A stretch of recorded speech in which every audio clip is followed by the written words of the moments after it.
Et on commence avec un mot de basket et les résultats en National 1 masculine. Le Vendée Chaland Basket recevait l'Ounplage, victoire des Chalandais 95-83. Et les Sables Vendée Basket recevaient Mulhouse, là aussi victoire vendaine 96-88. En Wonder League, les filles de la Roche Vendée Basket affrontaient à domicile le club de Chartres vendredi soir. Un match serré jusqu'à la fin des deux premiers quart-temps avec 34 points à 35. Les Lyonnaises vont ensuite prendre l'ascendant et elles s'imposent à la maison 76-60, une victoire importante. La victoire ultra importante, hein. Le match valait 4 points ce soir, donc on remporte le match, on va dire, le plus important quelque part de la phase retour. Voilà, donc après il va falloir regarder les résultats, mais là on a maintenant 2 victoires sur Chartres, 2 victoires sur Landerneau, on va à Tarbes. Faut rien lâcher, mais bon, franchement, c'est de bonne augure pour la suite, quoi. Pour le match 1. Alors après, voilà, faut garder ça absolument en tête parce qu'on va avoir besoin de tous les points. Donc là, on a un match à Tarbes le week-end prochain. Si on peut aller le prendre, il ne faut pas s'en priver. On enchaîne avec le football en National 2. La Roche-Vendée Football accueillait Locminé au stade Henri-Desgranges samedi soir. Dès les premières minutes, profitant d'une erreur de relance du portier de Locminé, les Vendéens vont inscrire leur premier but. À la 19e minute, à la suite d'une faute du gardien breton sur le Lyonnais Axel Dabin, un but sur penalty est accordé à La Roche-sur-Yon. Durant la deuxième mi-temps, la défense bretonne cafouille complètement, permettant à Axel Dabin d'inscrire le troisième but de la rencontre. En fin de match, le capitaine de Locminé sera même exclu sur carton rouge. Un score final donc 3-0 en faveur de la Roche-Vendée Football.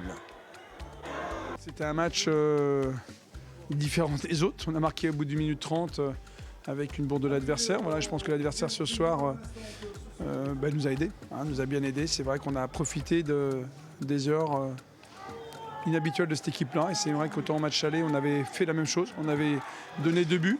Autant, voilà, ils nous ont rendu la monnaie de leur pièce sur ce match retour. Je pense qu'ils nous ont aidés sur ce match, mais c'est vrai que c'est des buts semblables qu'on a pu leur donner au match aller. C'est vrai que maintenant j'y pense à l'instant et c'est vrai que ça fait qu'on est reparti sans rien au match aller, ça fait qu'ils repartent sans rien au match retour. Donc nous on est satisfait forcément de ce résultat, ça nous fait du bien, ça concrétise un petit peu tout ce qu'on fait depuis un certain temps. Voilà. Donc on est dans une continuité, à nous de servir de ce match pour garder une dynamique qui peut nous emmener à de meilleurs moments, quoi.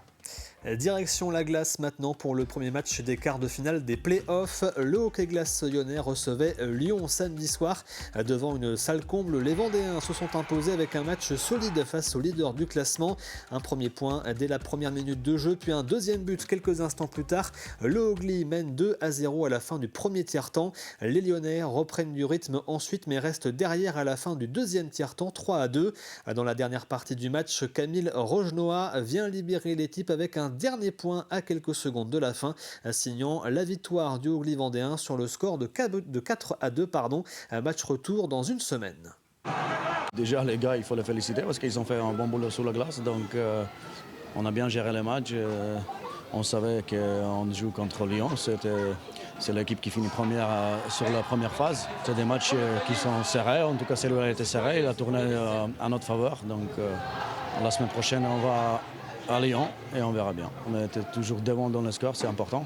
Et on n'a jamais relâché, même si on a pris des buts, on n'a pas lâché notre jeu. Un mot de volleyball maintenant avec la 14e journée de National 3 masculine. Montaigu-Vendée Boufféré recevait Saint-Jean-de-Bray hier après-midi au Boufféré All Sport. Les Montagutins se sont inclinés après un match difficile. Premier set remporté 24-26 par leur adversaire qui impose leur rythme jusqu'au deuxième set. Les Vendéens réagissent dans le troisième set avec 5 points d'avance 25-20. Mais ils cèdent finalement dans le quatrième et dernier set perdu sur le score de 18-25. Le Montaigu-Vendée Boufféré Volleyball reste donc à la 7e place du classement.